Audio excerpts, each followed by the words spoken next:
Promesse biblique du jour. Aujourd'hui, qu'est-ce que la grâce? La grâce nous sauve et ensuite elle nous enseigne. Mais commençons par une citation de Martin Luther King. Nos œuvres ne nous sauvent pas. De même, notre croix et nos souffrances ne nous sauvent pas. Christ seul est notre salut. Lisons dans Tite chapitre 2 verset 11 où il est écrit « Car la grâce de Dieu, source de salut pour tous les hommes, a été manifestée. Selon le pays, la société et la culture, les droits des individus sont définis en fonction de certaines valeurs. Une analyse de l'actualité internationale montre à quel point partout sur la planète, l'on insiste sur les différents droits. Le droit à l'éducation, le droit au logement, le droit au travail, le droit à la santé, etc. etc.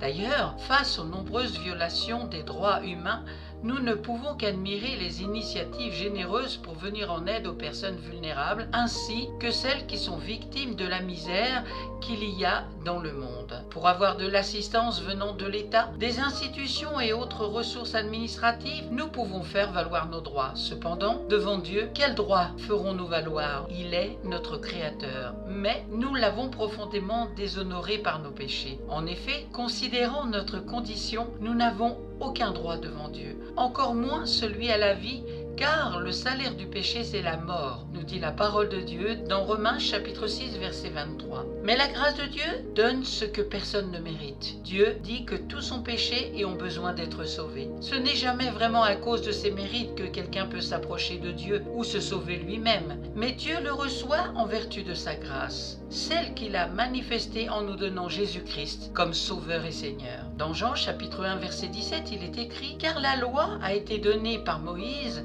la grâce et la vérité sont venues par Jésus-Christ. » Le mot grâce est sans doute l'un des termes de la Bible les moins compris. La grâce n'est pas, comme on peut le penser, une sorte d'énergie qui, à un moment ou à un autre, se déverserait sur nous et nous rendrait capables de donner le meilleur de nous-mêmes. Elle n'est pas non plus une sorte d'accommodement de Dieu à notre misère. Non, non, dans la Bible, la grâce a un autre sens. C'est la faveur de Dieu envers ceux qui méritent le jugement. Par la grâce, l'amour de Dieu se penche favorablement vers nous. Il nous tend la main pour nous tirer vers lui. La grâce de Dieu ne se mérite ni par nos efforts, ni par nos bonnes œuvres, et encore moins par nos bonnes résolutions. Il s'agit d'un don de Dieu qui nous a été fait au travers de Jésus-Christ. Ainsi, nous ne pouvons pas recevoir la grâce sans recevoir Jésus. Et nous ne pouvons pas non plus recevoir Jésus sans recevoir la grâce de Dieu. La grâce réveille ma conscience et la pousse à confesser mes fautes. Elle m'amène dans la lumière de la présence de Dieu qui s'occupe de moi avec amour. Alors que nous étions perdus et éloignés de Dieu, le Seigneur Jésus est venu à nous parce qu'il connaissait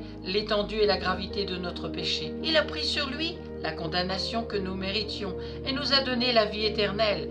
Voilà la grâce. La grâce nous sauve et ensuite, elle nous enseigne. Tite chapitre 2 versets 11 à 12. Car la grâce de Dieu, source de salut pour tous les hommes, a été manifestée. Elle nous enseigne à renoncer à l'impiété et aux convoitises mondaines et à vivre dans le siècle présent selon la sagesse, la justice et la piété. Elle nous fait connaître Dieu et nous montre comment nous devons nous conduire. Elle nous détache de nous-mêmes, nous tourne vers Christ et nous ramène à Dieu toujours. Terminons par Jean, chapitre 1, versets 9 à 12. Cette lumière était la véritable lumière qui, en venant dans le monde, éclaire tout homme. Elle était dans le monde et le monde a été fait par elle, et le monde ne l'a point connue. Elle est venue chez les siens, et les siens ne l'ont point reçue. Mais à tous ceux qui l'ont reçue, à ceux qui croient en son nom, elle a donné le pouvoir de devenir enfants de Dieu. Amen. Merci Seigneur pour ta grâce. Merci de te faire connaître dans le cœur de chacun, dans le nom puissant de Jésus. À toi soit toute la gloire. Amen. Merci à vous d'avoir pris du temps pour écouter Promesse biblique du jour et la parole de Dieu qui avait comme grande question, qu'est-ce que la grâce? La grâce nous sauve et ensuite elle nous enseigne. Je vous souhaite bon courage, bonne méditation et je vous dis à très bientôt.